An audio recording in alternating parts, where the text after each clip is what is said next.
কোনো শক্তি নাই নির্বাচন বন্ধ করার। কোনো চাঁদাবাজকেই বাংলাদেশে থাকতে দেওয়া হবে না। মোহাম্মদপুর মিরপুর এলাকায় চাঁদাবাদিটা একটু বেশি হয় সব সময় রিপোর্টিং।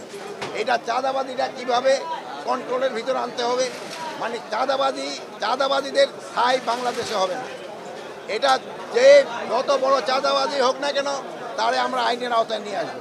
কাউকে কোনো রকম চাঁদাবাজি ছাড় দেওয়া হবে না।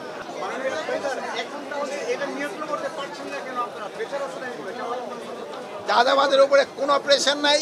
যে কোনো চাঁদাবাজ ধরন পান আমাদের দেখান, সাথে সাথে তারা আমরা আইনের আওতায় নিয়ে আসবো। এটা ক্ষেত্রে আপনাদের একটু সাহায্য সহযোগিতা দরকার। আপনারা একটু চাঁদাবাজগুলিকে আইডেন্টিফাই করে দেওয়া, আমরা আইন শৃঙ্খলা বাহিনীর হাতে সোপর্দ করা। এখানে জিজ্ঞেস করলাম মোহাম্মদপুরে ভাইয়েরা তো এখন আমার বললো যে চাঁদাবাজ নাই, কিন্তু আদারওয়াইজ চাঁদাবাজি করে কিনা ওনারা বলতে পারে। রাজনৈতিক দলের পক্ষ থেকে ফেব্রুয়ারিতে নির্বাচন হবে না সেটা জোর গলায় বলছে, এবং এটা নিয়ে রাষ্ট্রদ্রোহিতার সামিল। আপনি কি তাই মনে করেন? রাজনীতির ব্যাপারে প্রধান উপদেষ্টা যেটা বলেছে ওর উপরে আমাদের কারো কোনো কথা নেই।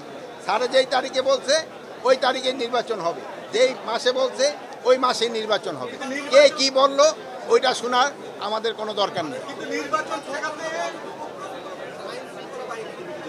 নির্বাচন ঠেকাতে আপনারাই প্রস্তুত। নির্বাচন ঠেকাতে হলো প্রথম প্রস্তুতি দরকার হলো রাজনৈতিক পার্টিগুলি যারা নির্বাচন অঙ্গ। তারপর সবার আগে আপনি যদি বলেন যে জনগণ যেসব নির্বাচনে মুখী হয়ে যাবে কেউ এটার বাধা দিতে পারবে না। জনগণ হলো মেয়ে, রাষ্ট্রের ক্ষমতা হলো জনগণের হাতে। জনগণ যেসব চাবে আমি নির্বাচনের দিকে চলে যাব, কারো কোনো শক্তি নাই নির্বাচন বন্ধ করবে। আরে অনেকে তো অনেক কথা বলবে, যেমন আপনি ভাই একটা প্রশ্ন করবেন, উনি আরেকটা করবে, উনি এক একজনের এক একটা মত থাকবে, কিন্তু জনগণ যেসব চাবে কেউ বন্ধ করতে পারবে। কার সম্বন্ধে এই যার যার সম্বন্ধে আসে ওই ব্যাপারে আমি এখানে কিছু বলবো। আমাদের স্বরাষ্ট্র মন্ত্রণালয়ের আওতাধীনে কোনো রকমের কোনো অঘটন ঘটলে ওইটা আমরা সাথে সাথে তার আওতায় নিই। আরেকটা জিনিস ভাই আপনাদের অনুরোধ করব, আপনারা মাদকের বিরুদ্ধে সোচ্চার হন। মাদকের বিরুদ্ধে আপনাদের সোচ্চার হতে হবে, যেহেতু এই মাদক কিন্তু আমাদের সমাজটাকে ধ্বংস করে দিবে আপনারা যদি সোচ্চার না হন। এই আমাদের বাচ্চাদের আর হলো আমরা কিন্তু খুব অসহিষ্ণু জাতি হয়ে গেছি। কোনো কিছু একটা ঘটনা ঘটলে আমরা ছবি উঠাইতে যাই, বাট তারে প্রতিকার করি না।